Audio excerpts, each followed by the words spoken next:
Elon Musk threatened to cut Ukraine off from the internet that he and his company has been providing to the country since the early weeks of Russia's invasion. Now, later after putting out these threats, he seemed to suggest that he was backtracking, although his tweet backtracking seemed to be a little sarcastic. So let me set this all up and then tell you what the real motivation was behind this whole issue. So on Friday, senior US officials confirmed that Musk had officially asked the Defense Department to take over funding for the service Starlink provides in Ukraine. Starlink, which provides broadband internet service using more than 2,200 low orbiting satellites, has provided crucial battlefield communications for the Ukrainian military forces since early in the nation's defense against Russia's February invasion. So that's the background. That is what Elon Musk has provided for Ukraine in an effort to help them defend themselves against this Russian invasion. And then all of a sudden, he starts kind of complaining about it, complaining about the fact that the technology and the services that he donated to Ukraine since the early weeks of the Russian invasion isn't making him any money. It's costing him money, it's not making him any money. And so later, after he had threatened to cut Ukraine off, he put out this tweet: "The hell with it, even though Starlink is losing money and other companies are getting billions of taxpayer money, we'll just keep funding Ukraine government for free."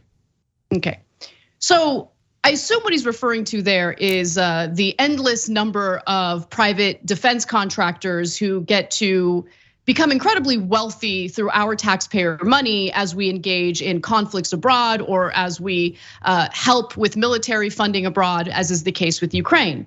Now, again, earlier he had tweeted that the assistance to Ukraine was costing SpaceX $20 million a month. And again, it sounds like he's angling for some sort of military contract with the State Department. And what's also fascinating about this is a quote tweet that he had, okay? And he quote tweeted David Sachs. David Sachs had written an op-ed for Newsweek titled "Neocons and the Woke Left Are Joining Hands and Leading Us to Woke World War III." Elon Musk quote tweeted that and said, "Exceptionally well said."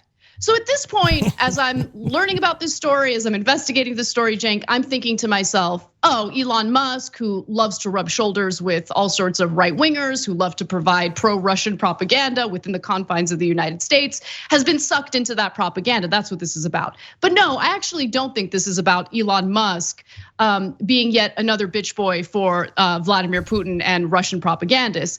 I think this is actually about venture capitalists who invested in the company, who don't like the fact that they're not maximizing their profits through this wonderful capitalistic opportunity in Ukraine. So I went into David Sachs's piece, and I want to read you a little bit from the piece. Let's skip ahead to graphic 5 here.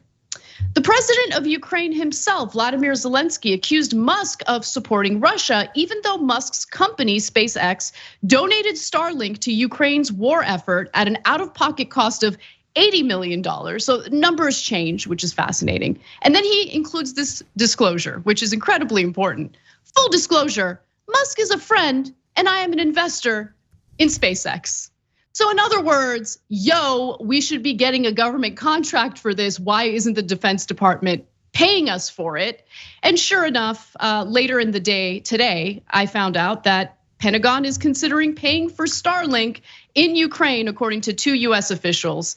Politico reports. Okay, so the point I want to make here is we keep hearing about how we should privatize all sorts of government services, right? We should rely on the whims of billionaires and millionaires to do charity, to help people out when they desperately need the help. But how about no? How about no? We shouldn't rely on the whims of incredibly wealthy individuals who at the end of the day always have the same objective, which is to maximize profits.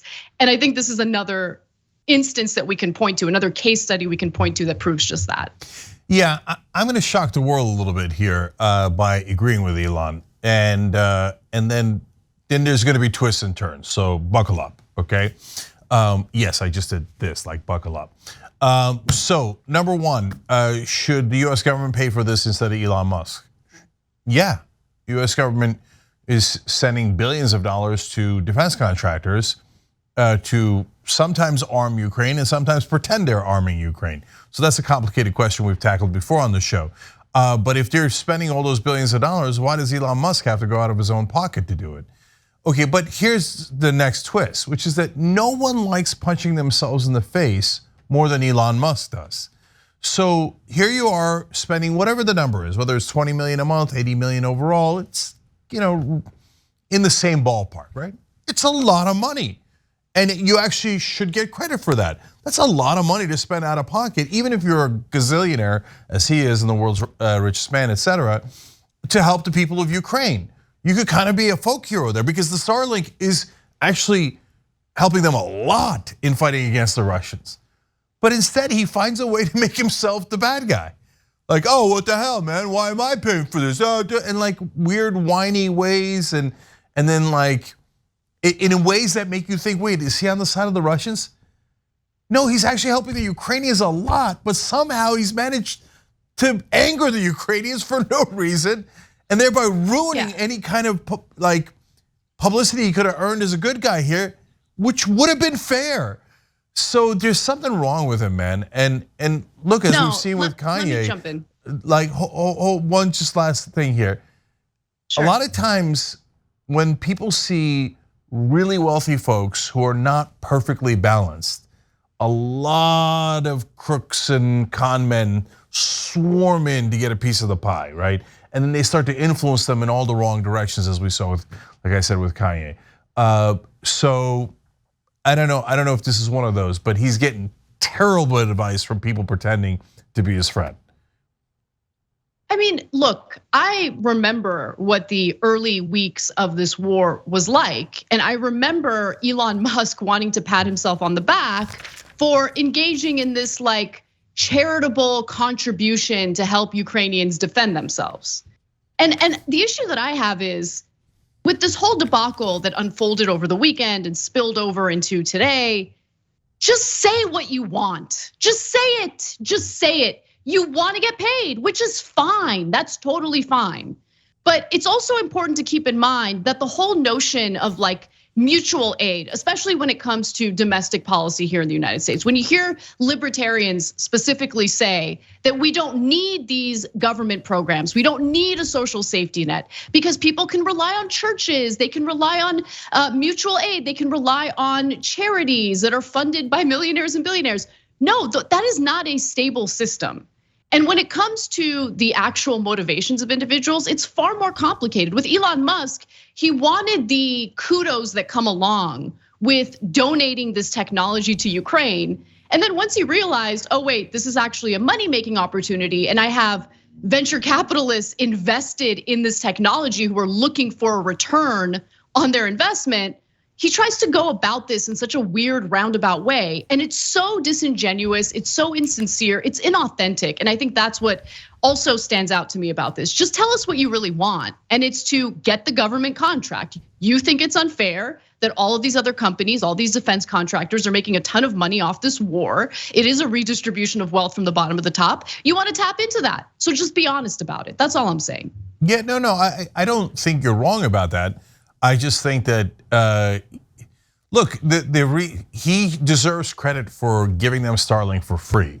The person who cost him that credit is himself, because he went about it in all the wrong ways, and he makes it seem like he's on the other side, which makes no sense at all. Why are you ruining it when you were doing a perfectly good thing? And of course, it's partly the investors, but to be fair to the investors, if somebody was giving away $80 million of my money, I'd be like, wait, especially when the government just gives it to people, defense contractors all the time. It's not an unfair ask to say, hey, why are we doing it for free when no one else is? So, but it comes back to the bad advice he's getting.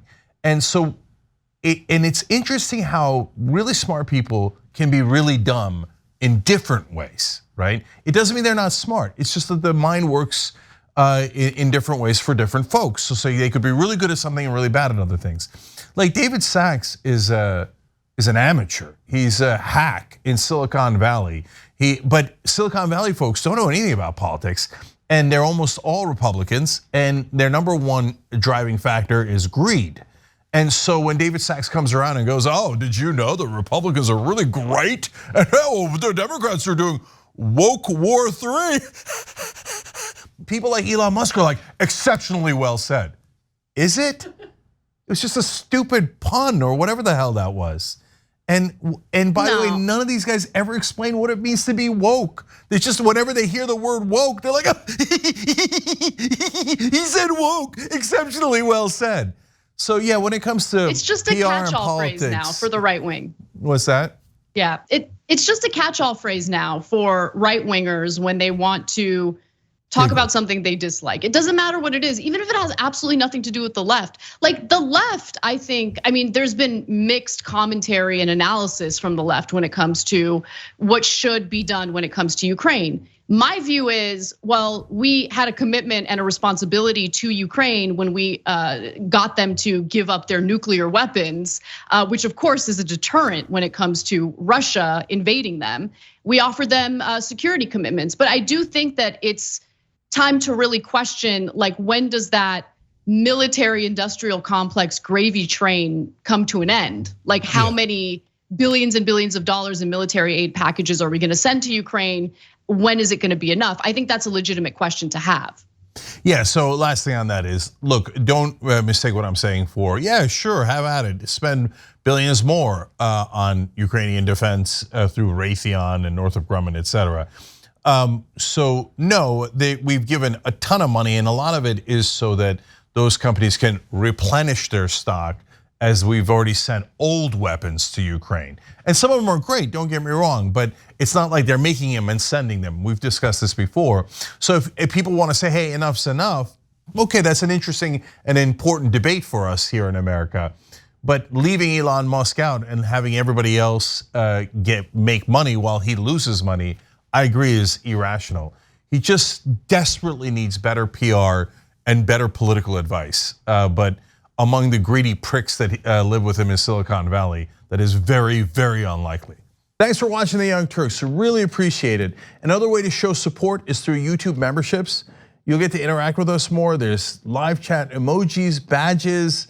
You've got emojis of me, Anna, John, JR. So those are super fun. But you also get playback of our exclusive member-only shows and specials right after they air. So all of that, all you gotta do is click that join button right underneath the video. Thank you.